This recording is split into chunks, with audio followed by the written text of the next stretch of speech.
Hello friends, अवाम welcome to all of you in my YouTube channel Akhilesh education centre. This is Akhilesh Kumar. आप सभी का स्वागत है आपके अपने प्यारे इस YouTube channel Akhilesh education centre पर।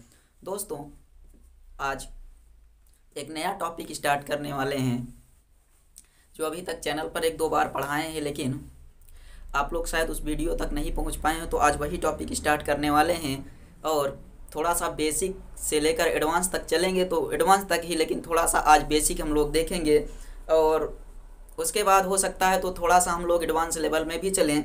तो आप सब लोग सेशन को ज़्यादा से ज़्यादा शेयर कर दीजिए और आप सभी को नव वर्ष की ढेर सारी शुभकामनाएं और ढेर सारी बधाई आप सबको। चलिए हम लोग सेशन की शुरुआत करते हैं। आज का जो टॉपिक है, आप लोग कमेंट करके बताइए क्या हो सकता है। आज का जो टॉपिक है वो है अपना बायोलॉजी। दिख रहा है? बायोलॉजी थोड़ा बहुत सीखेंगे हम लोग की बायोलॉजी। आज बेसिक स्टार्ट कर दें, उसके बाद फिर हम लोग एडवांस में लेकर चलते रहेंगे, लेकिन केमिस्ट्री पहले कंप्लीट कर लें। आज नया साल था तो हमने सोचा कि कुछ नया आज करते हैं। आज आप लोगों को बायोलॉजी पढ़ा दें, कुछ ज़्यादा कुछ तो नहीं, लेकिन कुछ बेसिक में आपको आज बायोलॉजी स्टार्ट कर देंगे। चलिए देखिए, बायोलॉजी बेसिकली आप सबसे पहले बताइए इस शब्द की उत्पत्ति कहाँ से हुई और इस शब्द का तात्पर्य क्या होता है, ये चीज़ आपको समझना है। पहली बात तो यही आप लोग समझिए कि बायोलॉजी आया कहाँ से, इसका अर्थ क्या होता है। बायोलॉजी सब जानते हैं कि इसका मतलब जीव विज्ञान, लेकिन ये शब्द बना कैसे और बनने के पीछे का कारण क्या था, ये सब चलिए सीखते हैं। तो आप सबसे पहले, यहाँ कुछ लोगों को ये चीज़ पता भी होगा कि बायो का मतलब होता है लाइफ और जो लॉजी होता है, बायो का मतलब क्या होता है, लाइफ। यानी सबसे पहले अगर हम लोग करना चाहें तो बायोलॉजी दो शब्दों से मिलकर बना है, बायो प्लस लॉजी, जिसमें बायो का अर्थ होता है लाइफ और लॉजी का अर्थ होता है स्टडी। यहां से आपको एक चीज निकलकर आ गया कि बायोलॉजी विज्ञान की वह शाखा जिसके अंतर्गत हम लोग क्या करते हैं, जीवन का अध्ययन करते हैं। बायोलॉजी को हमने दो शब्दों से मिलकर बना हुआ माना, जिसमें से बायो का अर्थ होता है लाइफ और लॉजी का अर्थ क्या होता है, स्टडी। यानी कि लाइफ को हिंदी में बोलें तो जीवन और स्टडी का मतलब होता है ज्ञान। तो जीवन का ज्ञान ही क्या कहलाता है, जीव विज्ञान। जीवन का ज्ञान ही क्या कहलाएगा, जीव विज्ञान। पूरी परिभाषा लिखते हैं। यह चीज समझ में आ गया कि बायोलॉजी दो शब्दों से मिलकर बना है, बायो प्लस लॉजी। बायो का अर्थ होता है लाइफ और लॉजी का अर्थ होता है स्टडी। अर्थात बताइएगा कि विज्ञान की वह शाखा जिसके अंतर्गत जीव और जंतुओं का अध्ययन किया जाता है। अर्थात विज्ञान की वह शाखा, विज्ञान की वह शाखा जिसके अंतर्गत, विज्ञान की वह शाखा जिसके अंतर्गत जीव जंतुओं एवं वनस्पतियों का अध्ययन किया जाता है, एवं वनस्पतियों का अध्ययन किया जाता है, अध्ययन किया जाता है, जीव विज्ञान कहते हैं। क्लियर हो गया कि बायोलॉजी का अर्थ क्या हुआ कि बायो मीन्स लाइफ और लॉजी मीन्स स्टडी, अर्थात विज्ञान की वह शाखा जिसके अंतर्गत जीव जंतु एवं वनस्पतियों का अध्ययन करते हैं, उसे हम लोग बायोलॉजी कहते हैं। फादर ऑफ बायोलॉजी, याद रखिए कि जो बायोलॉजी के पिता थे, कई लोगों को यहाँ पर पता होगा, तो आप लोग कमेंट करके बता सकते हैं कि फादर ऑफ बायोलॉजी कौन है। जिसको पता है कमेंट करके बताइए। आज हम लोग थोड़ा सा वन लाइनर के बेसिस पर लेकर चलेंगे और ज़्यादा से ज़्यादा हम लोग फैक्ट पर ध्यान देंगे। आज कंसेप्ट बनाने पर बहुत कम फोकस रहेगा, फैक्ट पर ज़्यादा ध्यान रहेगा। तो आप लोग, हो सकता है इसमें से बहुत सारे लोगों को बहुत सारी जानकारियाँ हों, तो आप लोग उस जानकारी के अनुसार हमें बताते रहिएगा। तो फादर ऑफ बायोलॉजी आप लोग एक बार कमेंट करके जल्दी से बता दीजिए, नहीं तो हम बताते हैं। अगर हिंदी में बोले तो इनको अरस्तु कहते हैं, अंग्रेजी में बोला जाए तो एरिस्टोटले। आप लोगों ने नाम सुना होगा, अरस्तु जरूर सुना होगा, हो सकता है एरिस्टोटले ना सुने हो। तो दो नाम हिंदी में बोलेंगे तो अरस्तु, हिंदी में क्या बोलेंगे, अरस्तु, और अंग्रेजी में बोलेंगे तो अंग्रेजी को ही हम हिंदी में लिख रहे हैं, देखिए एरिस्टोटले, एरिस्टोटले।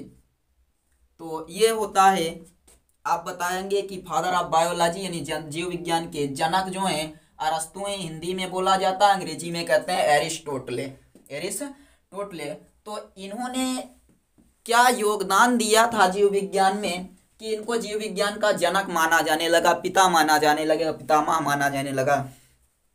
इनका क्या योगदान था तो बता सकते हैं? तो बताइए कि इन्होंने ऐसा क्या कर दिया जीव विज्ञान में, या ऐसा क्या कर दिया जीव और जंतुओं के ज्ञान का अध्ययन करते समय कि इनको पिता मानने लगे बायोलॉजी के। तो देखिए, इन्होंने कुछ खास नहीं किया था। इन्होंने बस इतना किया था कि जो जीव जंतु और वनस्पतियां होती हैं उनको एक सीढ़ी पर दर्शा दिया, यानी कि एक अनुक्रम में बनाकर दर्शा दिया कि जो सबसे छोटे जीव जंतु होंगे वो सबसे नीचे रहेंगे, उससे बड़े जीव जंतु उसके ऊपर, उससे बड़े जीव जंतु उसके ऊपर, और सबसे बड़े जीव जंतु सबसे ऊपर आ जाएंगे। तो इस प्रकार का इन्होंने क्या किया था, एक सीढ़ी बनाई थी जिसमें सबसे छोटे जीव जंतुओं को सबसे नीचे रखा और सबसे बड़े जीव जंतुओं को सबसे ऊपर। इसी के कारण, बस इसी के कारण इन्होंने बायोलॉजी का पिता माना जाने लगा। तो इन्होंने क्या किया था आप बता सकते हैं? इन्होंने क्या किया कि जीव जंतुओं को एक अनुक्रम में बांध दिया। लिखते हैं इनका योगदान क्या था, तो बताएंगे इन्होंने जीव जंतुओं को एक अनुक्रम में बांधा। इन्होंने जीव जंतुओं को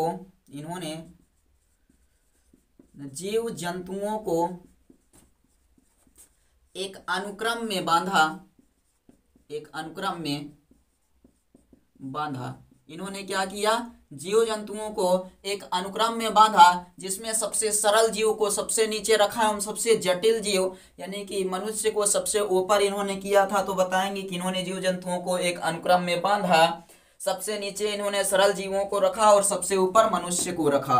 सबसे नीचे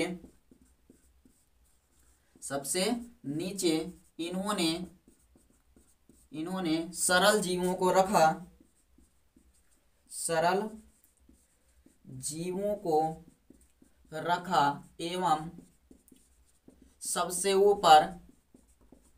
ऊपर किसको रखा, मनुष्य को, सबसे ऊपर मनुष्य को रखा।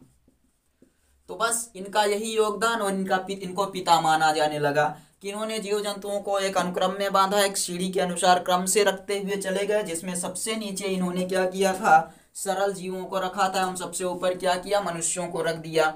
और इनकी सीढ़ी को माना जाता है स्केला नेचुरे बोलते हैं, स्केला नेचुरे, यानी कि इन हिज हाइपोथेसिस स्केला नेचुरे, इसको हम लोग नाम देंगे कि इन्होंने जो सीढ़ी बनाई उसका नाम क्या दिया गया, स्केला नेचुरे बोला गया। तो लिखते हैं इन हिज हाइपोथेसिस,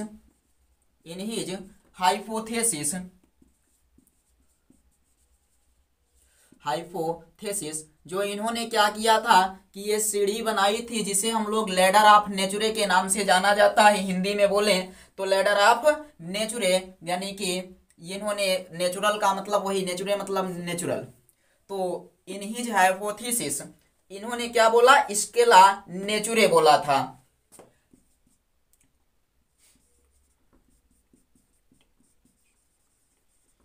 ये चीज इन्होंने बोला जिसे हम लोग दूसरी भाषा में कहते हैं। इन्होंने इसमें किस प्रकार से वस्तुओं को रखा था उसको देख लेते हैं। तो सबसे नीचे जो इन्होंने रखा था वो था रॉक्स। सबसे निचली सीढ़ी पर क्या रखा था, चट्टानों को रखा था।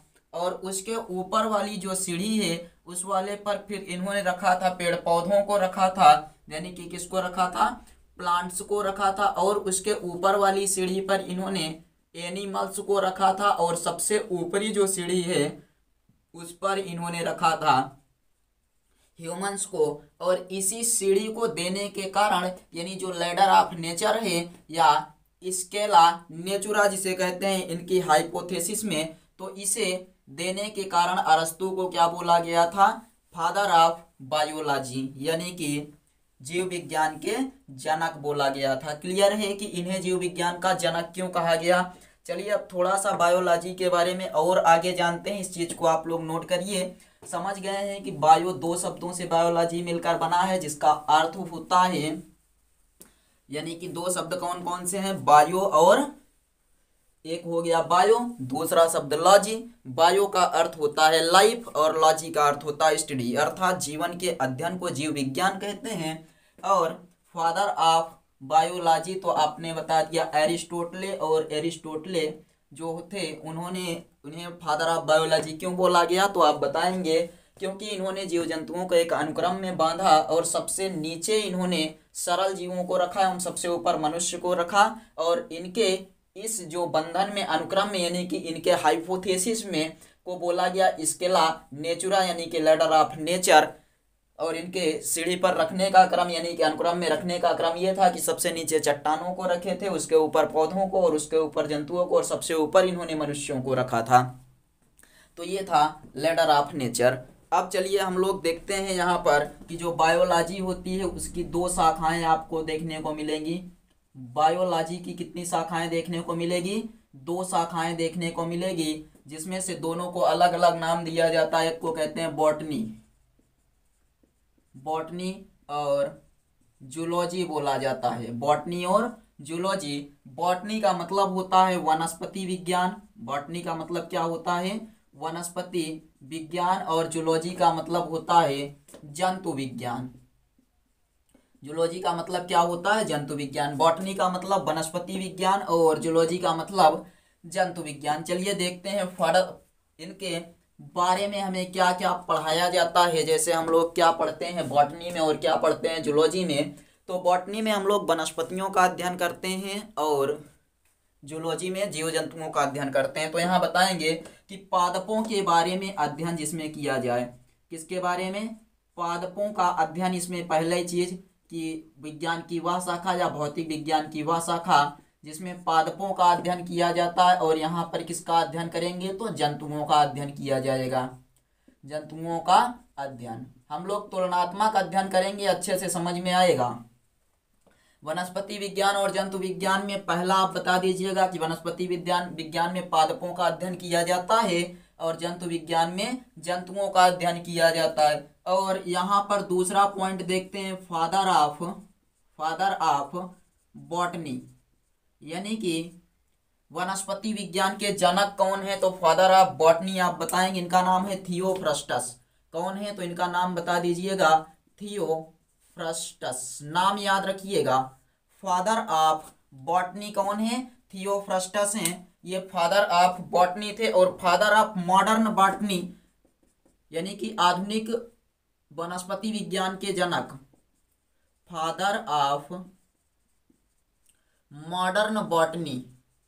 तो फादर ऑफ मॉडर्न बॉटनी आप लोग अगर पता है तो कमेंट करके बताइए कि फादर ऑफ मॉडर्न बॉटनी यानी कि आधुनिक वनस्पति विज्ञान के जनक कौन है?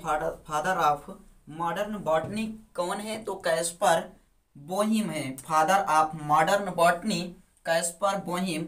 और इन्हें फादर ऑफ मॉडर्न बॉटनी क्यों कहा जाता है? तो इसका कारण भी जान लीजिए कि फादर ऑफ मॉडर्न बॉटनी कहे जाने का कारण है कि इन्होंने 6000 पौधों के बारे में बताया था। और 1623 ईस्वी में कब बताया था? तो 6000 पौधों के बारे में, पौधों के बारे में 1623 ईस्वी में बताया था। 1623 ईस्वी में बताया था। तो आपको कारण समझ में आ गया कि कैस्पर बोहिम को मॉडर्न बॉटनी के पिता क्यों कहा जाता है? क्योंकि इन्होंने औषधियों और खाने योग्य पौधों से संबंधित लगभग 6000 पौधों के बारे में जानकारी 1623 ईस्वी में दी थी। इन्होंने एक किताब लिखा था, भी उस किताब का नाम हम लोग देखेंगे। यही कारण है कि इनको बोला जाने लगा फादर ऑफ मॉडर्न बॉटनी। चलिए जंतु विज्ञान के बारे में थोड़ा सा जान लेते हैं। जंतुओं का अध्ययन विज्ञान की जिस शाखा में करेंगे तो हम लोग बोलेंगे जंतु विज्ञान। और father of zoology, father of zoology. तो आप लोग बताइए फादर ऑफ जूलॉजी कौन है? तो फादर ऑफ जूलॉजी आप बताएंगे कि ये अरस्तु जी हैं। अरस्तु यानी जिन्हें हम लोग बोलते हैं एरिस्टोटले। अरस्तु यानी कि एरिस्टोटले। अगला पॉइंट इनके बारे में देखते हैं, father of modern biology. Father of modern biology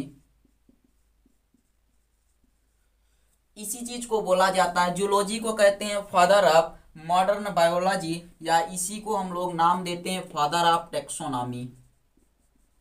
father of taxonomy.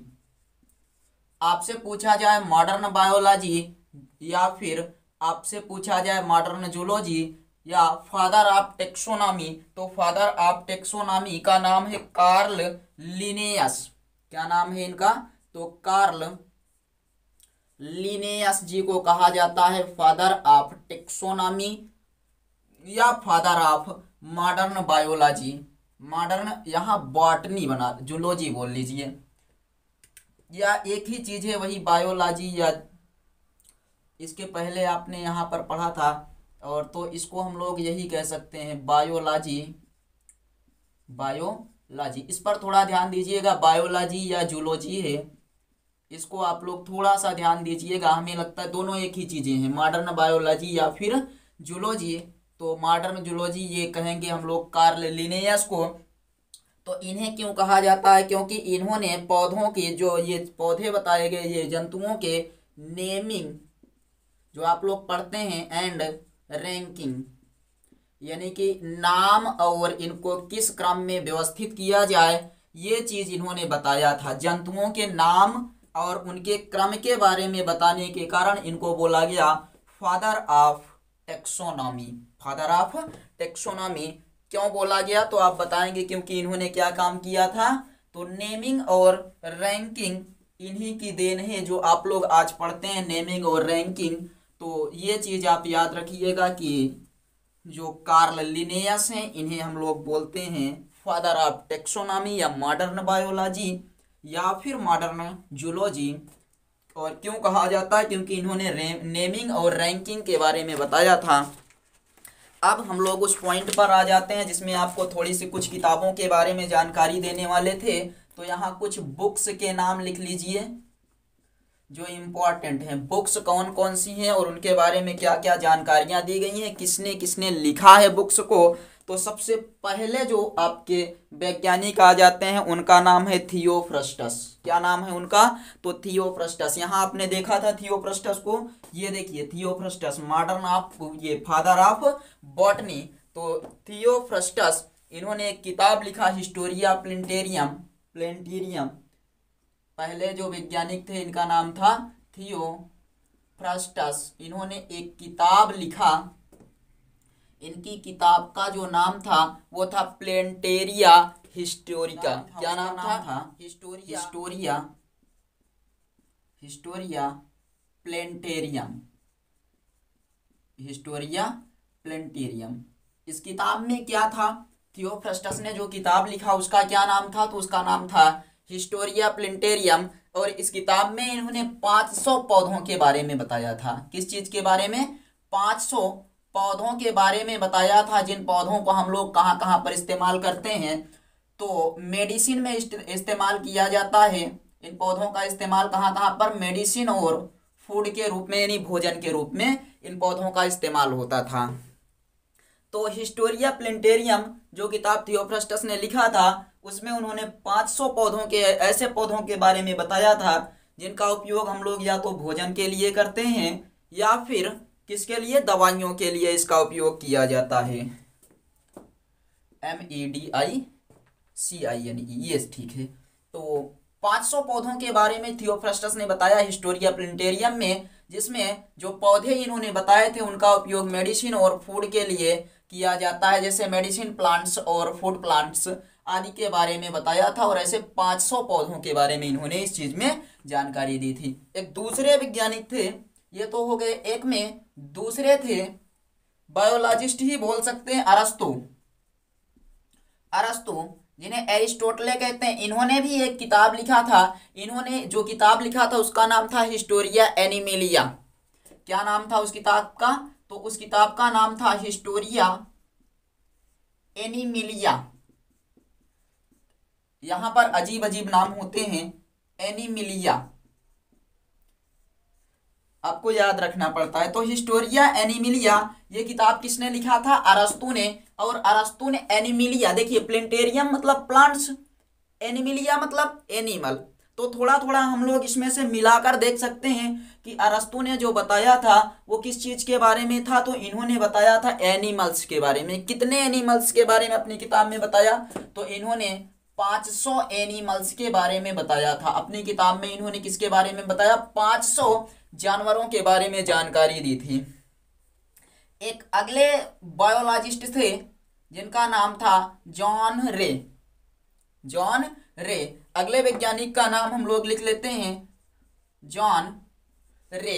दूसरे जो वैज्ञानिक थे उनका नाम क्या था? जॉन रे। इन्होंने क्या किया था? तो इन्होंने एक किताब लिखा था जिसका नाम था हिस्टोरिया जिनरेलिस प्लेंटेरियम।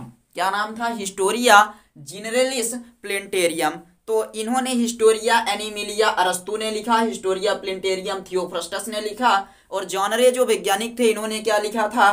तो इन्होंने जो किताब लिखा था उसका नाम था हिस्टोरिया जिनरेलिस प्लेंटेरियम। नाम लिखते हैं, इनकी किताब का नाम था हिस्टोरिया जिनरेलिस प्लेंटेरियम। हिस्टोरिया जिनरेलिस प्लेंटेरियम। इन्होंने इसमें क्या बताया था? तो जॉन रे, देखिए, हिस्टोरिया जिनरेलिस प्लेंटेरियम मतलब कि इन्होंने जिनरेलिस और प्लेंटेरियम मतलब जानवर और पौधे दोनों आएंगे। तो more than 1800 plants and animals के बारे में इन्होंने क्या किया था? जानकारी दिया था। तो इन्होंने अपनी किताब में जो जानकारी दी थी उसके बारे में यहाँ नोट करिएगा कि more than 1800 plants and animals. क्या क्या? मोर देन 1800, 100 की 1000 था, 18,000 प्लांट्स एंड एनिमल्स। ये समझ में आ गया कि जॉन रे ने हिस्टोरिया जिनरेलिस प्लेंटेरियम नामक किताब लिखी जिसमें more than 18,000 plants and animals. तो इन्होंने अपनी किताब में 18,000 से अधिक जानवर और पौधों के बारे में जानकारी दी थी। उनकी किताब का नाम क्या था? तो हिस्टोरिया जिनरेलिस प्लेंटेरियम। एक चौथे वैज्ञानिक थे, उनका भी हम लोग देख लेते हैं योगदान, उनकी किताब का नाम भी देख लेते हैं। तो 3 तो आपको समझ में आ गया। चौथे वैज्ञानिक को, या हाँ, डायोस्कोराइडस नाम के वैज्ञानिक थे। चौथे जो वैज्ञानिक थे उनका नाम था डायोस्कोराइडस। क्या नाम था? डायोस्कोराइडस। नाम याद रखिएगा। नाम इनका क्या है? आप लोग सुने होंगे अगर क्लास 11th और 12th में है तो यहाँ पर आपने देखा होगा डायोस्कोराइडस नामक वैज्ञानिक ने डी मटेरिका मेडिका नामक किताब लिखी थी। डी मटेरिका मेडिका नामक किताब लिखी थी जिसमें उन्होंने ड्रग्स प्लांट के बारे में जानकारी दिया था। ड्रग्स प्लांट मतलब जिन्हें हम लोग ड्रग्स के रूप में इस्तेमाल करते हैं उसको बोला जाता है ड्रग्स प्लांट। जैसे आप लोग कुछ पौधे होते हैं जो नशा युक्त होते हैं उनको बोलते हैं ड्रग्स प्लांट। आप लोग कुछ एग्जांपल देकर बताइए ड्रग्स प्लांट क्या होता है। चलिए हम यहां पर लिख देते हैं, इनकी किताब का नाम क्या है? De Materia Medica. De Materia Medica, नीचे दिख रहा है डी मटेरिका मेडिका नाम था। इन्होंने इसमें बताया था ड्रग्स प्लांट के बारे में। हम बोल रहे हैं, आप लोग लिख लीजिए अगर लिख रहे हो तो, ड्रग प्लांट्स के बारे में, ड्रग प्लांट्स के बारे में डायोस्कोराइडस ने डी मटेरिका मेडिका नामक किताब में बताया था कि डायोस्कोराइडस की एक किताब थी डी मटेरिका मेडिका जिसमें इन्होंने ड्रग्स प्लांट के बारे में बताया था। इस चीज को नोट कर लीजिए। और हाँ, आपको सब कुछ क्लियर दिखाई दे रहा है? एक बार फिर से समझ लीजिए, फिर हम लोग आगे चलते हैं। क्या क्या बताएंगे वो ध्यान दीजिए। आप बताएंगे कि जो बायोलॉजी है उसको 2 भागों में बांटा गया है, वनस्पति विज्ञान और जंतु विज्ञान। वनस्पति विज्ञान में पादपों का अध्ययन किया जाता है, यानी पेड़ पौधों का। जंतु विज्ञान में जंतुओं का अध्ययन। Father of botany Theophrastus, father of zoology अरस्तु।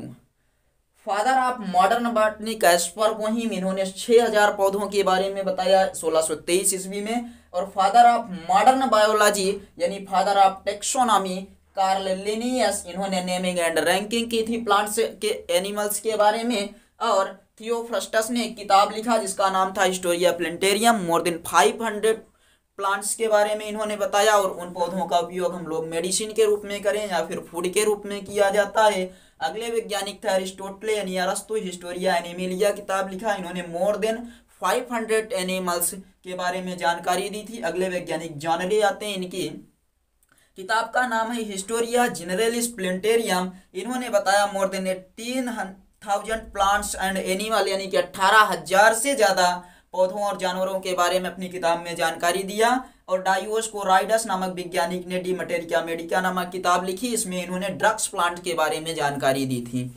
ये चीज नोट कर लीजिए। उसके बाद हम लोग देखते हैं ओरिजिन ऑफ लाइफ ऑन अर्थ, यानी कि पृथ्वी पर जीवन की उत्पत्ति। नोट करिए। उसके बाद फिर हम लोग देखते हैं ओरिजिन ऑफ लाइफ ऑन अर्थ। ये इंपॉर्टेंट टॉपिक हैं और फैक्चुअल टॉपिक हैं, तो आप लोग हो सके तो नोट करते चलिए, नहीं तो स्क्रीनशॉट लेते चलिए और बाद में नोट कर लीजिएगा। सभी यहाँ पर फैक्ट से भरे हुए टॉपिक हैं, आपको कॉन्सेप्ट बहुत कम मिलेगा कि कॉन्सेप्ट बनाकर पढ़ सकें। और फैक्चुअल है तो आप कहीं एंट्रेंस एग्जाम वगैरह दे रहे हो तो उसमें ये बहुत महत्वपूर्ण भूमिका निभाने वाला टॉपिक बन सकता है। Origin of life on earth. Origin of life, origin of life on अर्थ, यानी पृथ्वी पर जीवन की उत्पत्ति कैसे हुई, इस चीज के बारे में समझते हैं। आप लोगों ने एक चीज सुना होगा, केमिकल थियरी ऑफ इवैल्यूएशन। नाम सुने हैं, केमिकल थियरी ऑफ इवैल्यूएशन। अगर हिंदी में बोला जाए उत्पत्ति का जैव सिद्धांत, या फिर आप कह सकते हैं उत्पत्ति का रसायन सिद्धांत। केमिकल थियरी ऑफ इवैल्यूएशन नाम सुना होगा। उसी के सिद्धांत पर हम लोग पढ़ेंगे कि जीवन की उत्पत्ति पृथ्वी पर कैसे हुई, यानी कि जीवन की उत्पत्ति का रासायनिक सिद्धांत। यहाँ सबसे पहले जो वैज्ञानिक थे उनका नाम था JBS Haldane. JBS Haldane. Origin of life के बारे में जो जानकारी देने वाले वैज्ञानिक नाम याद रखिएगा, जेबियस हेल्डेन। जेबियस हेल्डेन। और 1929 में इनका जन्म हुआ था। ये ब्रिटिश साइंटिस्ट थे। इनका जन्म कब हुआ? 1929 में। 1929 में। और ये थे ब्रिटिश साइंटिस्ट थे। तो जेबियस हेल्डेन 1929 में जन्म हुआ था और ये ब्रिटिश के साइंटिस्ट थे। इनका बॉर्न यहाँ अगर आप लिखना चाहें तो लिख लें याद रखने के लिए। इनका बॉर्न कब हुआ था? तो 1929 में। और ये ब्रिटिश के साइंटिस्ट थे। इन्होंने क्या बताया था? Chemical theory of evolution. तो लिखेंगे यहाँ पर केमिकल थियरी ऑफ इवैल्यूएशन। इसको हिंदी में भी लिखेंगे हम लोग। केमिकल थियरी ऑफ इवैल्यूएशन का हिंदी होता है उत्पत्ति का रसायन सिद्धांत। उत्पत्ति का रसायन सिद्धांत। कितने लोगों को पता है उत्पत्ति का रसायन सिद्धांत? आप लोग कमेंट करके बताइए। आप लोग 11th में होंगे तो पढ़े होंगे उत्पत्ति का रसायन सिद्धांत, chemical theory of evaluation. English medium, Hindi medium सबको ही बता सकते हैं। तो जेबियस हेल्डेन 1929 में इनका जन्म हुआ था। ये ब्रिटिश साइंटिस्ट थे। इन्होंने एक सिद्धांत दिया जिसे हम लोग उत्पत्ति का रसायन सिद्धांत यानी कि केमिकल थियरी ऑफ इवैल्यूएशन बोला जाता है।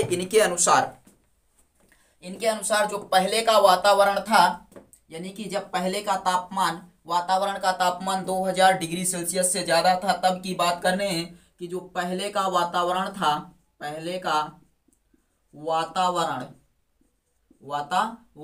तापमान कितना था? तो तापमान बताएंगे 2000 डिग्री सेल्सियस से अधिक जब था। क्या चीज?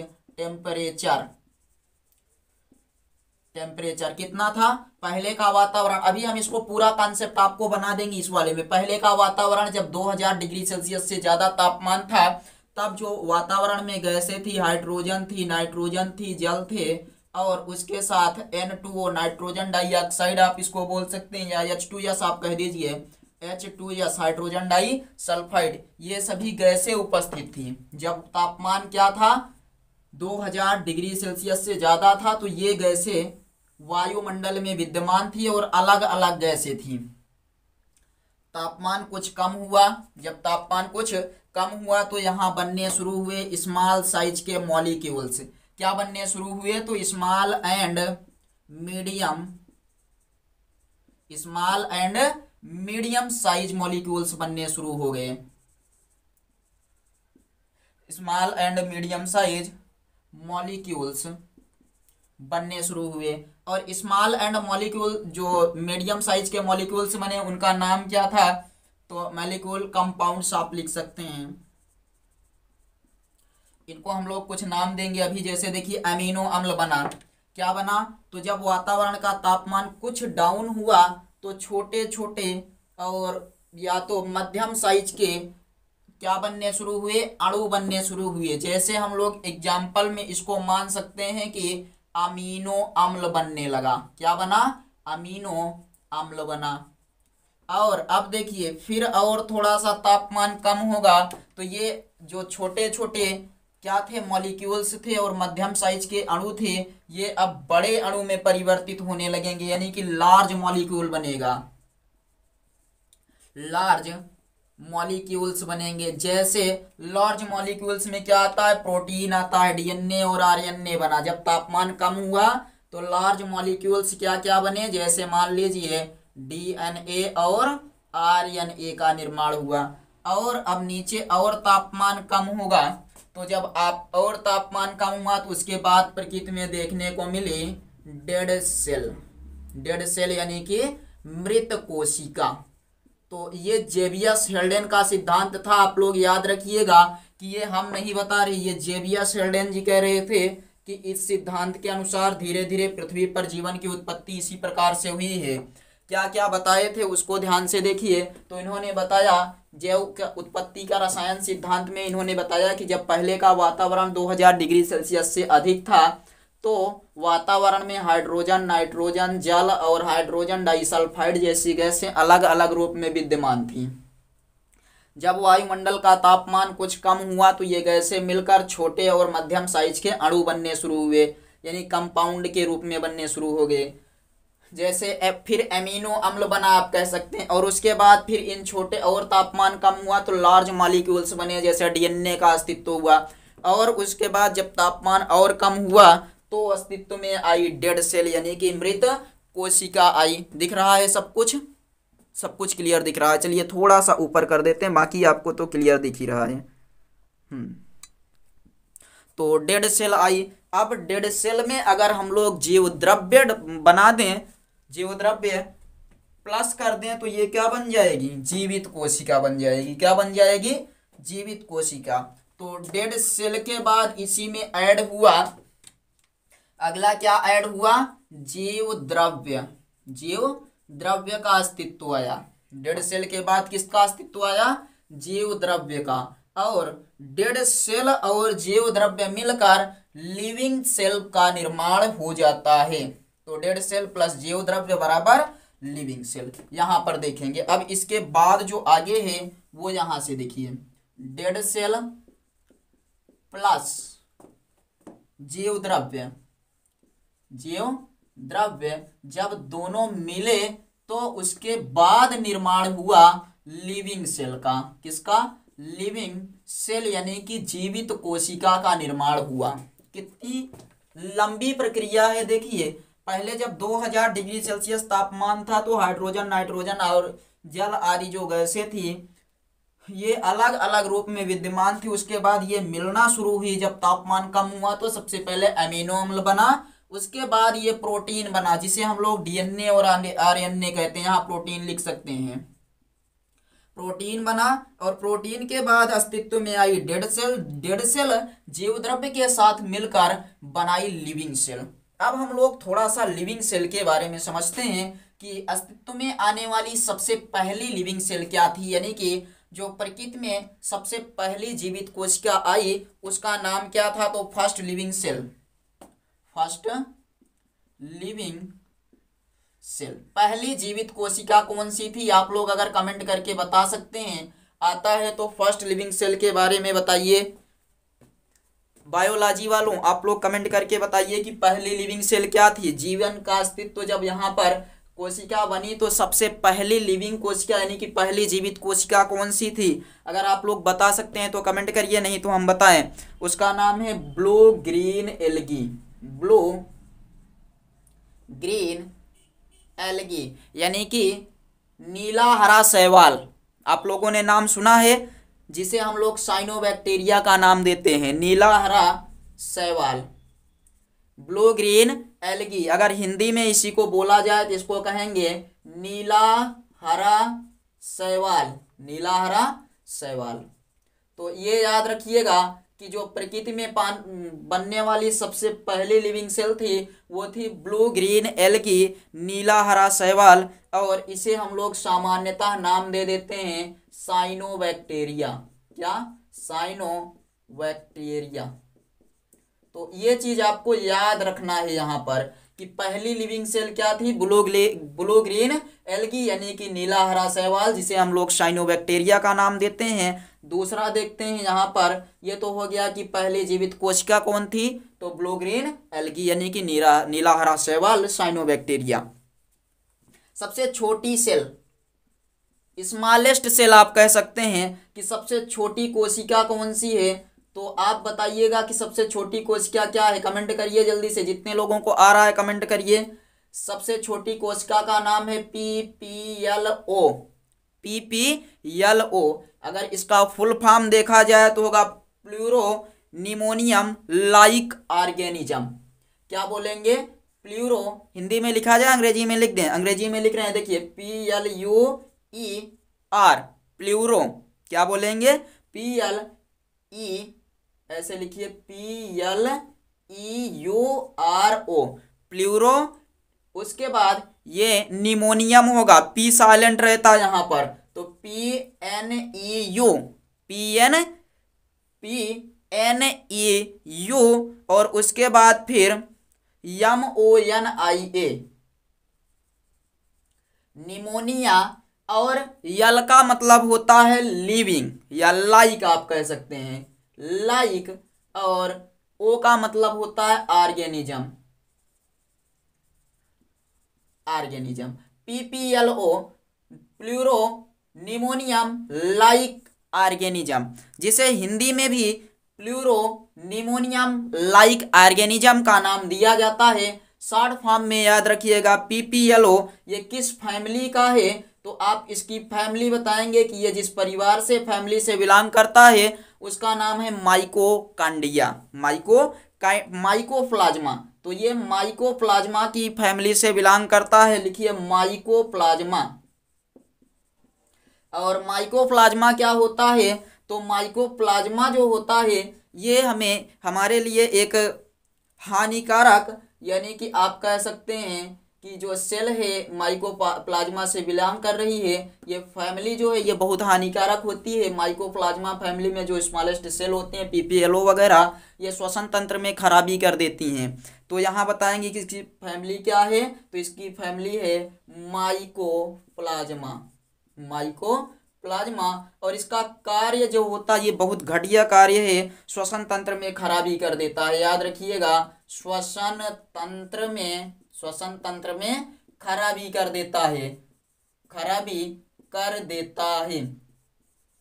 यानी श्वसन तंत्र को अगर खराब करना है तो आप इसका इस्तेमाल कर सकते हैं। PPLO अर्थात माइकोप्लाज्मा फैमिली से कोई भी सेल उठा सकते हैं। इतना क्लियर हो गया या नहीं, बताइए। जेवियर शेल्डन का सिद्धांत आपको समझ में आया कि ब्रिटिश साइंटिस्ट थे, इन्होंने दिया था उत्पत्ति का रसायन सिद्धांत, केमिकल थियरी ऑफ इवैल्यूएशन। इसमें इन्होंने बताया कि जब पहले वातावरण में 2000 डिग्री सेल्सियस से अधिक का तापमान था तो सभी गैसें अलग अलग रूप में विद्यमान थी।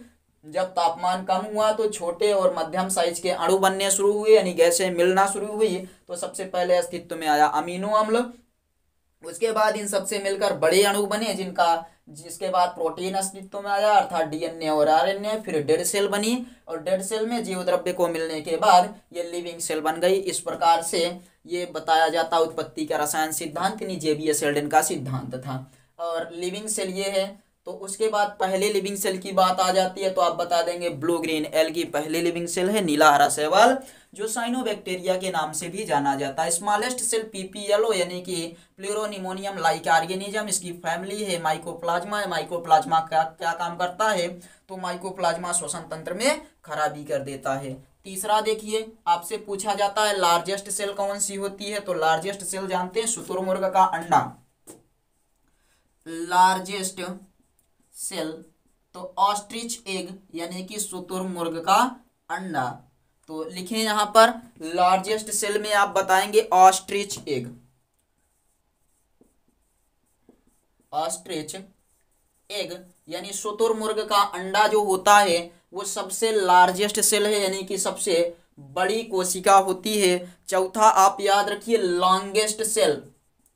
लॉन्गेस्ट सेल यानी कि अगर सबसे लंबी कोशिका की बात की जाए तो आप बताइए क्या होगा सबसे लंबी कोशिका। तो आप बताइएगा न्यूरॉन सेल यानी कि तंत्रिका कोशिका। न्यूरॉन सेल यानी तंत्रिका कोशिका। न्यूरॉन सेल इसको हिंदी में बोला जाता है तंत्रिका कोशिका। तंत्रिका कोशिका याद रख लीजिएगा। थोड़ा सा इधर हम लोग हिंदी में समझा दे रहे हैं। ऑस्ट्रिच मतलब शुतुरमुर्ग का अंडा और लॉन्गेस्ट सेल न्यूरॉन सेल होती है। पांचवा आप याद रखिए सबसे कठोर सेल कौन सी होती है यानी कि स्ट्रांगेस्ट सेल। तो तना जो होता है स्ट्रांगेस्ट सेल यानी कि सबसे मजबूत सेल कौन होती है तो बताइएगा स्टेम सेल। यानी कि जो तना कोशिका होती है वो क्या होती है सबसे ज्यादा मजबूत सेल होती है। जड़ की कोशिका सबसे मजबूत कोशिका मानी जाती है। इधर का समझ में आ रहा है आप सबको? लिख लीजिए समझ कर या फिर हम बोल रहे हैं। तो सबसे पहली living cell blue green algae cyanobacteria या नीला हरा शैवाल। Smallest cell PPLO pleuro pneumonia like organism. इसकी फैमिली माइकोप्लाज्मा है। माइकोप्लाज्मा श्वसन तंत्र में खराबी कर देता है। लार्जेस्ट सेल है शुतुरमुर्ग का अंडा यानी ऑस्ट्रिच सेल। और लॉन्गेस्ट सेल है न्यूरॉन सेल तंत्रिका कोशिका। स्ट्रांगेस्ट सेल है स्टेम सेल यानी कि पौधों की जड़ जो होती है उसे हम लोग बोलते हैं जड़ कोशिका को हम लोग बोलते हैं कि ये सबसे स्ट्रांगेस्ट सेल होती है। थोड़ा सा 2 पॉइंट और यहाँ पर याद रखने लायक है कि सेलों के अध्ययन को क्या कहा जाता है। तो नीचे अगर दिख रहा हो तो हम नीचे ही लिखें। चलिए लिख सकते हैं इधर स्टडी ऑफ सेल।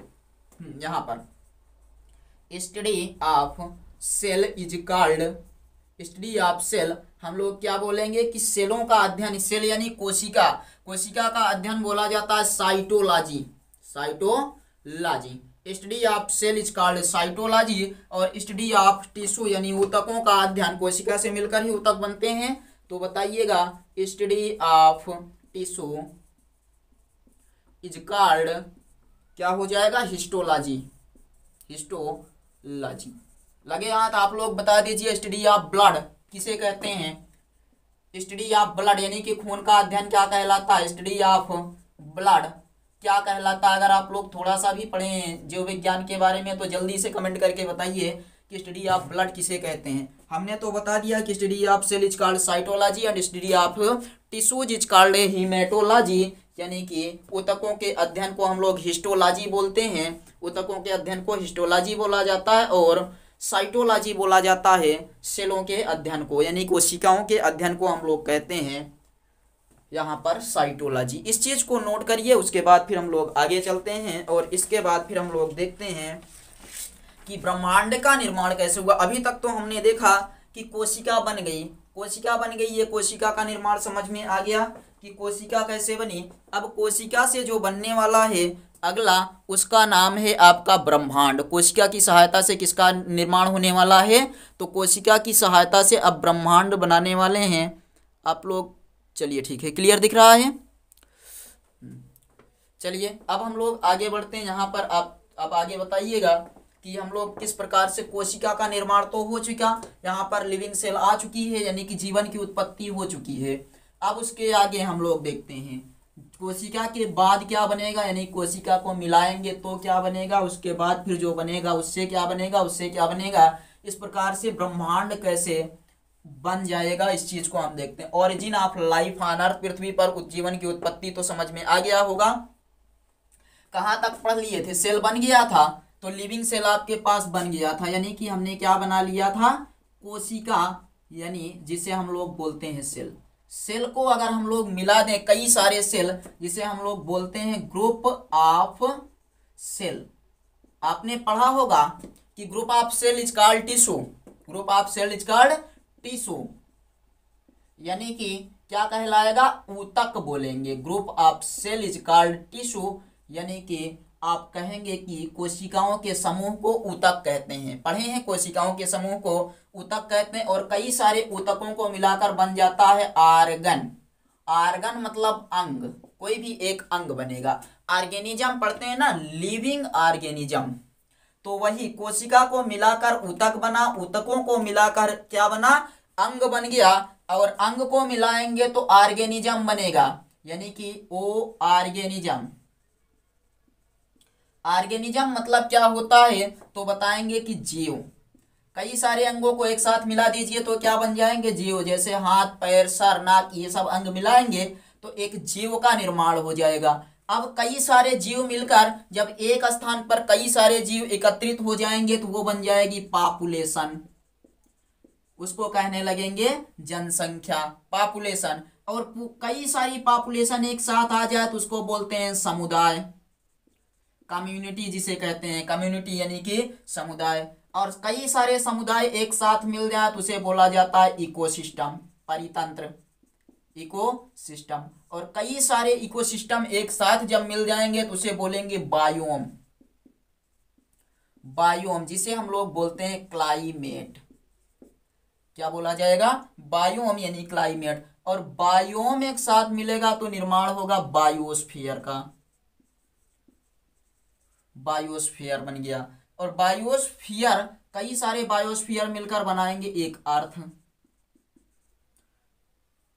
क्या बनाएंगे, अर्थ। और जब अर्थ की तरह, अर्थ के बाद क्या किसका निर्माण होगा, सोलर सिस्टम का, सोलर सिस्टम का निर्माण होगा। और सोलर सिस्टम से बड़ा क्या चीज होता है तो सोलर सिस्टम से बड़ा होता है गैलेक्सी। ब्रह्मांड का निर्माण हम लोग कर रहे हैं, देखिए गैलेक्सीज। और गैलेक्सी से बड़ा जो होता है, कई सारी गैलेक्सियां एक साथ मिलेंगी तो बनेगा यूनिवर्स। ये हुआ ब्रह्मांड, बना दिए। देखिए एक छोटा सा, जब 2000 डिग्री सेल्सियस तापमान वायुमंडल का था तब वहां से हम लोग नाइट्रोजन, हाइड्रोजन, जल और सल्फर डाइऑक्साइड को लेकर, या H2S था, हाइड्रोजन डाइसल्फाइड इत्यादि को लेकर हम लोग तापमान घटाते घटाते धीरे धीरे धीरे धीरे कोशिका का निर्माण हुआ। जीवन की उत्पत्ति हम लोग पढ़ रहे थे तो कोशिका बनी। कई सारी कोशिकाओं को मिलाए तो एक ऊतक बन गया। कई सारे ऊतकों को जब मिला दिए तो एक अंग बना। कई सारे अंगों को मिलाए तो जीव। जहां पर बहुत सारे जीव रहने लगे या बहुत सारे लोग रहने लगे उसको हमने पॉपुलेशन बोल दिया। और कई सारे समूह के लोग एक साथ रहने लगे तो उसे हमने समुदाय कह दिया। जब पूरे समुदाय को एक साथ मिला दिए तो ये बन गया एक इकोसिस्टम यानी परितंत्र बन गया। और एक परितंत्र मिलकर क्लाइमेट का निर्माण, एक अच्छे मौसम, एक अच्छे वातावरण के बाद एक अच्छे मौसम का निर्माण हुआ। और वहाँ के बायोस्फीयर फिर उपजा। और बायोस्फीयर, कई सारे जब बायोस्फीयर को मिलाया गया तो एक अर्थ बनी। और अर्थ, जब अर्थ की तरह कई सारे क्या बने, ग्रह जब मिल गए तो एक सोलर सिस्टम बना, यानी कि क्या इसे बोलेंगे, सौर सिस्टम। और जब कई सारे सौर सिस्टम एक साथ मिलाए गए तब निर्माण हुआ गैलेक्सी का। और कई सारी गैलेक्सी यानी आकाश गंगाएं मिलकर तब निर्माण करती हैं यूनिवर्स का, यानी कि ब्रह्मांड का निर्माण होता है।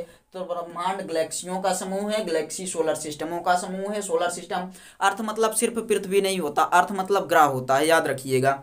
अर्थ मतलब क्या होता है, ग्रह, पृथ्वी नहीं। तो यहाँ पर कई सारे ग्रह मिलेंगे, सोलर सिस्टम यानी सोलर सिस्टम ग्रहों का समूह। और जो ग्रह होते हैं वो बायोस्फीयरों का समूह, बायोस्फीयर क्लाइमेटों का समूह यानी बायोम का समूह। और बायोम जो होता है इकोसिस्टम का समूह। इकोसिस्टम कम्युनिटी मिलाएगा तो इकोसिस्टम बनेगा। इकोसिस्टम से पहले पॉपुलेशन, पॉपुलेशन से पहले जीव, जीव से पहले अंग, अंग से पहले ऊतक और ऊतक से पहले कोशिका। और कोशिका से पहले जो थे वो आप लोगों ने इसके पीछे देखा था कि क्या क्या बना था, DNA, RNA यानी प्रोटीन। और प्रोटीन के पहले जो छोटे अणु बने थे, छोटे अणु को हमने बोला था, क्या बना था, छोटा अणु जो अगला वाला बना था वहां पर आपने बताया था कि जो छोटे अणु बने थे उनका नाम था एमिनो अम्ल। एमिनो अम्ल के पहले हाइड्रोजन, नाइट्रोजन इत्यादि गैसें विद्यमान थी। चलिए, हमें लगता है ये चीज तो आपको अच्छे से क्लियर हो गया होगा। बताइए समझ में आया है, इतना चीज समझ में आ गया है आप लोगों को या नहीं। क्या करते हैं, थोड़ा सा पार्ट्स ऑफ सेल देख लेते हैं, उनके कार्य देख लेते हैं। ये हमें लगता है आपको समझ में आया होगा किस प्रकार से ब्रह्मांड का निर्माण हुआ, हाइड्रोजन, नाइट्रोजन और छोटे छोटे परमाणुओं से मिलकर। जेवियर शेल्डन के अनुसार किस प्रकार हमने क्या किया, कोशिका बनाया। कोशिका के बाद फिर हमने क्या किया, पूरे ब्रह्मांड की रचना कर दी। अब हम कोशिका के प्रकार पर चर्चा करते हैं, थोड़ा सा देखते हैं पार्ट्स ऑफ सेल। अगली हेडिंग आप लिखिएगा पार्ट्स ऑफ सेल, यानी कि कोशिका के भाग, कोशिका के भाग, पार्ट्स ऑफ सेल। सबसे पहला जो होता है पहला जिसे हम लोग नाम देते हैं सेल वाल का, पहला क्या नाम देते हैं? Cell wall. आपने सुना होगा सेल वाल, सेल वाल को हिंदी में कहते हैं कोशिका भित्ति, कोशिका भित्ति, सुने हैं? कोशिका भित्ति, सेल वाल यानी कि कोशिका भित्ति। ये चीज समझिए क्या होता है, इसके क्या क्या गुण होते हैं कोशिका भित्ति के, इसका कार्य क्या होता है, ये कहाँ पाई जाती है, और इस सब चीजों के बारे में हम लोग सीखते हैं। तो सबसे पहला चीज यहाँ पर याद रखिएगा, found in only plants cell, मतलब यह केवल और केवल पौधों की कोशिकाओं में उपस्थित होती है। कहाँ पर उपस्थित होगी? तो found only in plant cell, पहला चीज फाउंड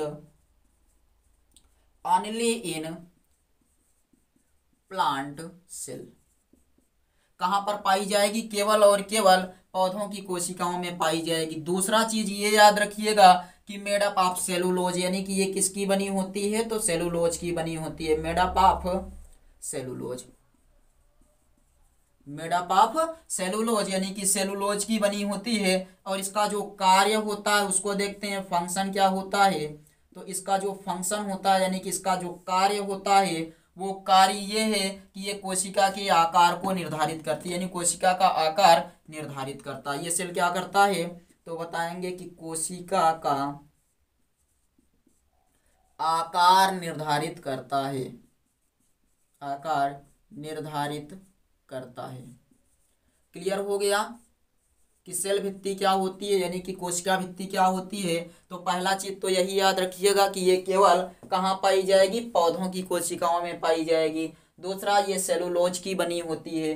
तीसरा, ये वाली जो होती है ये फंक्शन इसका होता है कोशिका का आकार निर्धारित करना। पेड़ पौधों की सबसे ऊपरी परत होती है, सबसे ऊपरी परत, ये जो सेल वाल है कोशिका भित्ति, पेड़ के सबसे ऊपर जो आपको परत दिखाई देती है उसे हम लोग सेल वाल कहते हैं। दूसरा भाग इसका देखते हैं, दूसरा भाग क्या था और क्या चीज हमें पढ़ना है उसके बारे में देखते हैं कि सेल का पहला भाग तो हो गया सेल मेम्ब्रेन, सेल वाल यानी कि कोशिका भित्ति, और कोशिका भित्ति का कार्य वगैरह सब कुछ आपके समझ में आ गया। ये किस चीज से बनी होती है, इसका काम क्या होता है, कहाँ पाई जाती है। बस इससे ज्यादा आपके लिए और क्या जरूरी है बताइए?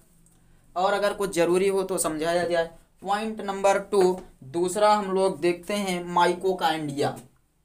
दूसरा अभी हम लोग जो इसके पीछे पढ़े थे वो माइकोप्लाज्मा था, याद रखिएगा। तो ये हो जाएगा MITCHO, माइकोकाइंड्रिया। क्या बोलेंगे? माइकोन्ड्रिया, माइकोन्ड्रिया। देखिए ये क्या होती है, DRIA अकेले, माइको इंड्रिया आप कह सकते हैं, या माइटोकॉन्ड्रिया ऐसे बोलिए, माइटोकॉन्ड्रिया। नाम अजीब होते हैं इनको, इनका पढ़ने में थोड़ी समस्या आती है।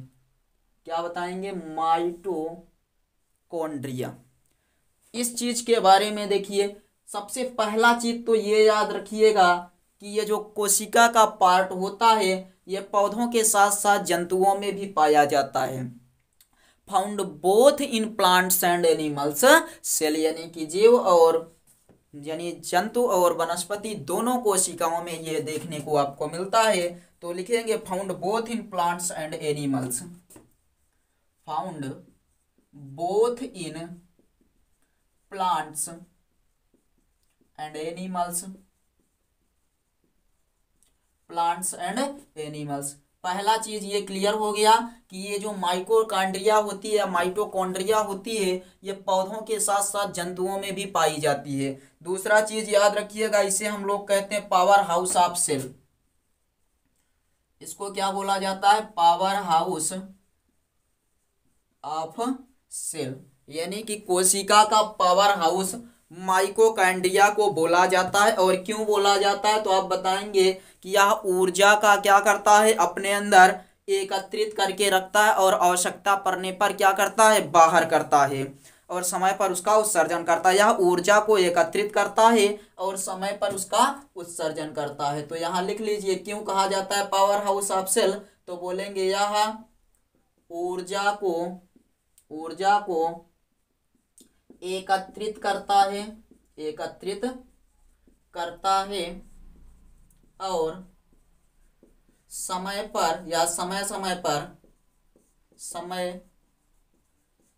पर उत्सर्जन करता है। जब जरूरत पड़ेगी तो क्या करेगा, उत्सर्जन भी करता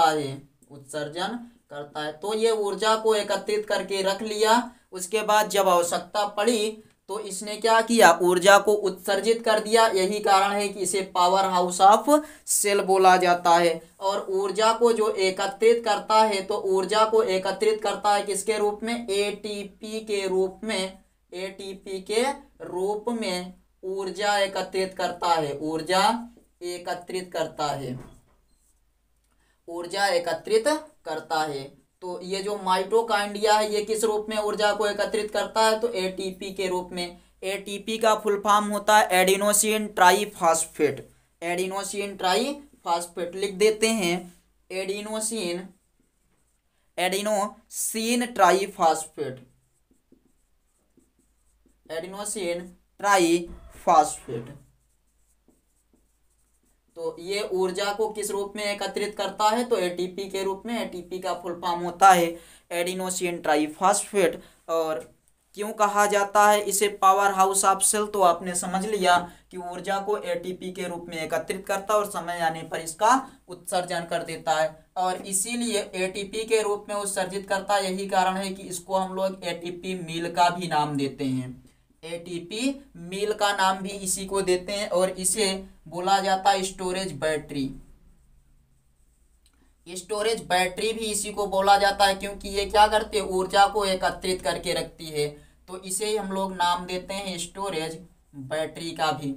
समझ में आ गया, 3-4 नाम है, power house of cell, mitochondria, ATP mill, storage battery. और पावर हाउस ऑफ सेल क्यों कहा जाता है, तो आपने समझ लिया कि ऊर्जा को अपने अंदर शोषित कर लेगा और समय आने पर उत्सर्जित करेगा। इसका कार्य होता है, ये जो पाई जाती है पौधों और एनिमल यानी जंतुओं दोनों में पाई जाती है। और इसे इसका गुण होता है SDO, सेल्फ डुप्लीकेटरी ऑर्गेनिज्म, यानी कि ये स्वयं से अपने समान कोई भी अपने समान की कोशिका उत्पन्न करने का गुण रखती है, यानी इसमें अपना स्वयं का केंद्रक पाया जाता है। SDO का मतलब होता है self duplicatory organism.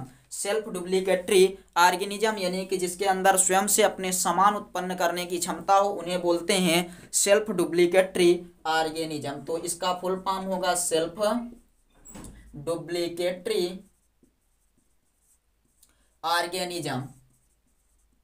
Self duplicatory organism इसको बोला जाता है। तो क्यों बोला जाता है, तो आप बता देंगे कि स्वयं अपने जैसा और बनाने वाला है। ये क्या करता है, स्वयं अपने जैसा और बनाने वाला है, यानी कि और बना सकता है। इसीलिए हम लोग इसको क्या बोलते हैं, SDO कहा जाता है, सेल्फ डुप्लीकेटरी ऑर्गेनिज्म कहा जाता है। इसके पास अपना केंद्रक होता है, इसके पास अपना केंद्रक होता है, तभी ये डुप्लीकेटरी बना सकता, अपना केंद्रक होता है। इसके पास अपना स्वयं का क्या होता है, केंद्रक होता है। और यही कारण है कि ये SDO होता है, यानी कि self duplicatory organism. Storage battery, ATP mill, power house of cell और माइटोकॉन्ड्रिया, ये इसके नाम हैं। और ये कहाँ कहाँ पाया जाता है, तो मनुष्य के ऊपरी शरीर की जो सबसे ऊपरी परत होती है ये इस चीज़ की होती है। और जो पौधे होते हैं, पौधों में देखें तो इसके नीचे जो पार्ट पाया जाता है, सेल वॉल के नीचे देखेंगे तो आपको इसी प्रकार का भाग मिलता है, जिसे हम लोग कहते हैं माइटोकॉन्ड्रिया बोला जाता है। चलिए, ये 3 आपको 2 चीज़ तो अच्छे से समझ में आ गया। क्या क्या समझ में आ गया, तो आपको 2 चीज़ यहाँ पर समझ में आ गया। एक तो सेल कोशिका यानी कोशिका भित्ति, और दूसरा माइटोकॉन्ड्रिया समझ में आ गया। तीसरा अब हम लोग देखते हैं, जिसका नाम है सेल मेम्ब्रेन। तीसरे वाले का क्या नाम है, सेल मेम्ब्रेन। आप लोग चाहें तो नोट करते हुए चल सकते हैं, बहुत जरूरी टॉपिक, इंपॉर्टेंट टॉपिक आपका चल रहा है। अगले वाले का जो नाम है नंबर 3 में लिखिए, सेल मेम्ब्रेन, यानी कि कोशिका आवरण। नहीं, ये वाली जो है वो अलग चीज है। पहली वाली सबसे ऊपर पाई जाती है, कहाँ पर, पौधों में सबसे ऊपर के पार्ट को इसको बोलते हैं, वो अलग चीज है। ये जो सेल मेम्ब्रेन है ये मनुष्य के ऊपर की यहाँ पर पार्ट होता है, उसे सेल मेम्ब्रेन बोला जाता है। तो MEMBRANE, सेल मेम्ब्रेन यानी कि कोशिका आवरण, कोशिका आवरण। तो ये होता है सबसे ऊपरी वाला परत। याद रखिएगा, ये गलती से बता दी, ये चीज आप ध्यान दीजिएगा कि ये वाला नहीं कोशिका आवरण है, बल्कि यहाँ पर कोशिका आवरण वो रहेगा सबसे ऊपरी आवरण जिसे हम लोग कहते हैं, वो कोशिका आवरण यहाँ है। और याद रखिए ये किस चीज का बना होता है और इसका कार्य क्या होता है, कहाँ कहाँ पर पाया जाता है। तो इसी का दूसरा नाम, पहले एक चीज याद रख ले कि इसी का नाम है प्लाज्मा मेम्ब्रेन। क्या चीज, प्लाज्मा मेम्ब्रेन, प्लाज्मा मेम्ब्रेन इसको बोला जाता है। प्लाज्मा, प्लाज्मा आवरण, प्लाज्मा आवरण कहा जाता है इस चीज को, प्लाज्मा मेम्ब्रेन कहा जाता है इस चीज को। और यहाँ पर ये चीज भी याद रखिएगा कि ये वाला जो होता है ये भी कहाँ कहाँ पाया जाता है, found both in plant and animal, found both in plants and animals, यानी कि जानवर और पौधों दोनों में पाया जाता है प्लाज्मा आवरण। और अब इसके बाद इसका एक और चीज याद रखिए कि ये मेड अप ऑफ प्रोटीन और fat, made up of protein और फैट, यानी कि या तो प्रोटीन का बना होगा या फिर ये फैट का बना होता है, मेड अप ऑफ प्रोटीन और फैट। तो तीसरा वाला सेल मेम्ब्रेन है, ये पौधों और जानवरों दोनों में पाया जाता है, ये प्रोटीन का बना होता है या फिर फैट का बना होता है। और दूसरा वाला जो आपको बताया ये भी दोनों में पाया जाता, पावर हाउस ऑफ सेल बोला जाता है, ATP मील इसी को कहते हैं, स्टोरेज बैटरी कहते हैं, सेल्फ डुप्लीकेटरी ऑर्गेनिज्म, ये अपने आप के समान दूसरा बनाने का गुण रखता है, इसलिए कि और क्योंकि इसके पास अपना केंद्रक होता है। नोट कर लीजिए। उसके बाद फिर हम लोग आगे चलते हैं, चौथे पार्ट पर देखते हैं इसका जो चौथा भाग है उसका नाम है गोल्गी बॉडी। चौथे वाले भाग का क्या नाम है, कोशिका के भाग पढ़ रहे हैं, 3 भाग आपको क्लियर हो गए।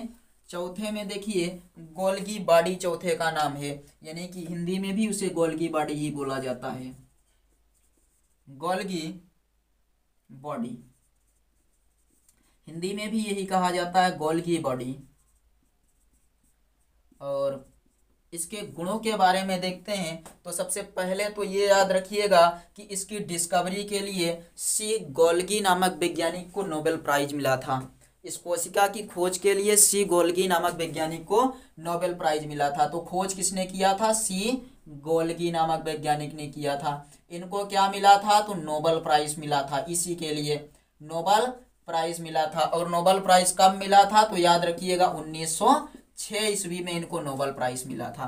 गोल्गी बॉडी के खोजकर्ता सी गोल्गी को नोबेल प्राइज 1906 ईस्वी में दिया गया था। और इसी चीज की डिस्कवरी के लिए सी गोल्गी को नोबेल प्राइज 1906 ईस्वी में दिया गया।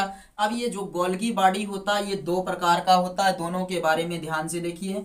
ये गोल्गी बॉडी कितने प्रकार का होता है, 2 प्रकार का। एक को बोल गए हैं गोल्गी एपेरिटस, गोल्गी एपेरिटस यानी कि जिसे हम लोग साधारणतः कहते हैं गोल्गी सरल।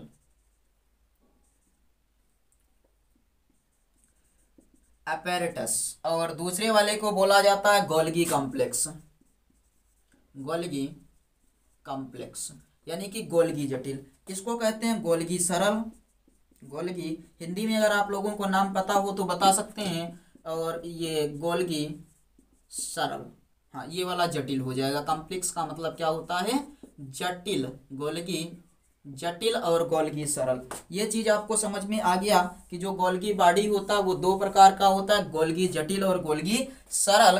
गोल्गी जटिल जो होता है ये जंतु एवं पादप दोनों कोशिकाओं में पाया जाता है। तो बता दीजिएगा found both in plant and animals, plant and animal यानी कि पौधों और जंतु दोनों कोशिकाओं में पाया जाता है। और जो गोल्गी जटिल होता है ये केवल पौधों में पाया जाता है। तो फाउंड ओनली इन प्लांट्स। और वो ये एक चीज और याद रखिएगा कि ये जो पौधों में तो पाया ही जाता है, साथ ही साथ उस प्रकार के पौधों में पाया जाता है जो डाइकोटिलीडन होते हैं। क्या होते हैं? द्विबीजपत्री। द्विबीजपत्री को बोला जाता है डाइकोटिलीडन, डाइकोटिलीडन। तो बताइएगा यहाँ पर डाइकोटिलीडन, डाइकोटिलीडन्स यानी कि द्विबीजपत्री हिंदी में इसको कहते हैं। क्या बोला जाता है? द्विबीजीय पौधे। और द्विबीजीय पौधे किन्हें कहते हैं बता सकते हैं? जिनके बीज को दो भागों में बांटा जा सके। तो जिनके बीज को दो भागों में बांटा जा सके उन्हें डाइकोटिलीडन बोला जाता है। और ये गोल्गी जटिल डाइकोटिलीडन में पाया जाता है, डाइकोटिलीडन में पाया जाता है। और गोल्गी सरल प्लांट और एनिमल दोनों में पाया जाता है। और इसका कार्य होता है रिसाव करना। कार्य इसका क्या है? तो रिसाव करना इसका कार्य होता है। डाइकोटिलीडन वाले में पाया जाने वाला क्या है? तो गोल्गी कॉम्प्लेक्स है। और इसका जो कार्य होता है वो होता है रिसाव करना। और द्विबीजपत्री में एग्जाम्पल दे सकते हैं, जैसे चना हो गया, मटर हो गया, ये द्विबीजपत्री के उदाहरण में आ जाते हैं। ये चीज़ आपको समझ में आ गया या नहीं, एक बार कमेंट करके बता दीजिए। तो उसके बाद फिर हम लोग आगे चलते हैं और इसके आगे के टॉपिक को देखते हैं। ये चीज़ समझ में आ गया, आगे बढ़ा जाए। चलिए हम लोग देखते हैं अगला वाला जिसका नाम है सेंट्रियोल। अगले वाले का क्या नाम है? सेंट्रियोल। देखते हैं, ये हम मिटा रहे हैं, इधर का आप लोग नोट कर लिए होंगे हमें लगता है। अब अगले का जो टॉपिक है उसका नाम है सेंट्रियोल, पार्ट नंबर 5। लगभग हमें 6-7 पढ़ने हैं, उसके बाद फिर हम लोग क्लास को समाप्त करेंगे। बस इन्हीं तक आज रखेंगे, उसके बाद फिर बाकी के टॉपिक बाद में पढ़ेंगे। स्टडी ऑफ ब्लड आप लोग बताए नहीं, स्टडी ऑफ ब्लड किसे कहते हैं आप लोगों ने बताया नहीं, कमेंट नहीं किया। चलिए हम लोग 5वें पर देखते हैं। और 5वें का नाम आपको क्या बताया गया? सेंट्रियोल बोला गया, सेंट्रियोल। सेंट्रियोल्स क्या बोलेंगे? सेंट्रियोल्स। हिंदी में भी होता है सेंट्रियोल। ये कहाँ पाया जाता है, इसका कार्य क्या होता है, इसको चलिए समझते हैं। सेंट्रियोल में आप बताएंगे कि ये found only in animal plants, यानी कि animal cell. Found only in animal cell, या केवल जंतु कोशिकाओं में पाया जाता है। सेंट्रियोल कहाँ पाया जाता है? केवल जंतु कोशिकाओं में पाया जाता है। दूसरा पॉइंट यहाँ याद रखिएगा, इसका कार्य होता है सेल डिवीजन। फंक्शन क्या होता है? तो इसका जो कार्य होता है वो याद रखिएगा सेल डिवीजन, यानी कि कोशिका विभाजन इसका कार्य होता है। कोशिका विभाजन यानी कि ये लंबाई और चौड़ाई को निर्धारित करता है। और ये अगर सेल विभाजन, सेल डिवीजन इसका कार्य होता है तो ये किस चीज में महत्वपूर्ण भूमिका निभाएगा? ग्रोथ में इसकी महत्वपूर्ण भूमिका होती है। ग्रोथ में इसकी क्या होती है? महत्वपूर्ण भूमिका होती है। GROWTH, यानी कि लंबाई और चौड़ाई में ये महत्वपूर्ण भूमिका निभाता है। क्या चीज? तो पौधों, ये किसमें? जंतुओं में पाया जाने वाला सेंट्रियोल जो होता है कोशिका का भाग, ये महत्वपूर्ण भूमिका निभाता है सेल डिवीजन में, यानी कि लंबाई और चौड़ाई में इसकी बहुत महत्वपूर्ण भूमिका होती है। इसी से निर्धारण होता है कि जंतुओं की लंबाई और चौड़ाई कैसी रहने वाली है। 10 भाग हैं, उन्हीं को हम लोग पढ़ लें, उसके बाद फिर समाप्त करेंगे। जो अगला पार्ट है वो होता है लयनकाय, यानी कि लाइसोसोम्स। ये 5 में आप इतना ही याद रखिएगा, बाकी ज़्यादा जरूरी नहीं है। अगला देखते हैं लाइसोसोम्स। लाइसोसोम्स हिंदी में बोला जाए तो इसे कहेंगे लयनकाय। सभी नाम आप लोगों ने सुन रखा होगा, लाइसोसोम्स यानी लयनकाय। ये लयनकाय के खोजकर्ता थे क्रिश्चियन डे डूब। क्रिश्चियन डे डूब इसके जो खोजकर्ता थे उनका नाम याद रखिएगा, जरूरी है। खोजकर्ता कौन थे? तो क्रिश्चियन डे डूब। कौन थे? क्रिश्चियन डे डूब खोजकर्ता थे ये। क्रिश्चियन डे डूब लयनकाय के खोजकर्ता थे। लयनकाय का जो कार्य होता है, फंक्शन जो होता है, इसका फंक्शन याद रखिएगा कि ये किस चीज में सहायता करता है? तो पाचन क्रिया में, पाचन क्रिया में मदद करता है। पाचन क्रिया में क्या करता है? मदद करता है। लयन काय का कार्य क्या होता है? पाचन क्रिया में मदद करना। इसका अन्य नाम हम लोग देख लेते हैं। इसके जो अदर नेम्स हैं, अदर नेम्स इसको सबसे पहले तो याद रखिएगा, इसे बोला जाता है आत्महत्या की थैली। क्या बोलेंगे? सबसे पहला इसको बोला जाता है आत्महत्या की थैली। शायद ये कुछ इस प्रकार से कार्य करता है कि अगर इसे पाचन क्रिया में मदद करेगा, अगर समय पर भोजन नहीं मिल पाता है तो ये क्या करने लगती है? अपने को ही खाने लगती है। तो इसीलिए भूख लगने पर आपको पेट में दर्द महसूस होता है, तो ये होता है आत्महत्या की थैली, इसको बोला जाता है। और दूसरा, इसे परमाणु बम भी बोला जाता है। परमाणु बम। परमाणु बम किसे कहा जाता है? तो आप बताएंगे लयनकाय जो होती है, लाइकोसोम्स जो होती है, उसे हम लोग परमाणु बम का भी नाम देते हैं। और तीसरा चीज याद रखिएगा कि कैंसर का सबसे प्रमुख कारण यही बनती है। क्या कैंसर का प्रमुख कारण लयनकाय कोशिका होती है। प्रमुख कारण, कैंसर का प्रमुख कारण क्या है? तो यही होती है कैंसर का प्रमुख कारण, लयनकाय यही है। याद रखेंगे इतना चीज। लाइकोसोम्स यानी लयनकाय खोजकर्ता कृष्णदेव हैं, कार्य होता है पाचन क्रिया में मदद करना। इसका अन्य नाम है आत्महत्या की थैली, परमाणु बम। कैंसर का प्रमुख कारण यही होती है, कैंसर का प्रमुख कारण यही होती है। ये आपका 6 हो गया। 7वां देखते हैं प्लास्टिड। प्लास्टिड आप लोगों ने नाम सुना, इधर नोट करते हुए चलिएगा। अगला है प्लास्टिड। 7वां। 4 और बचे हैं, बस खत्म होने वाला है, चारों छोटे छोटे हैं।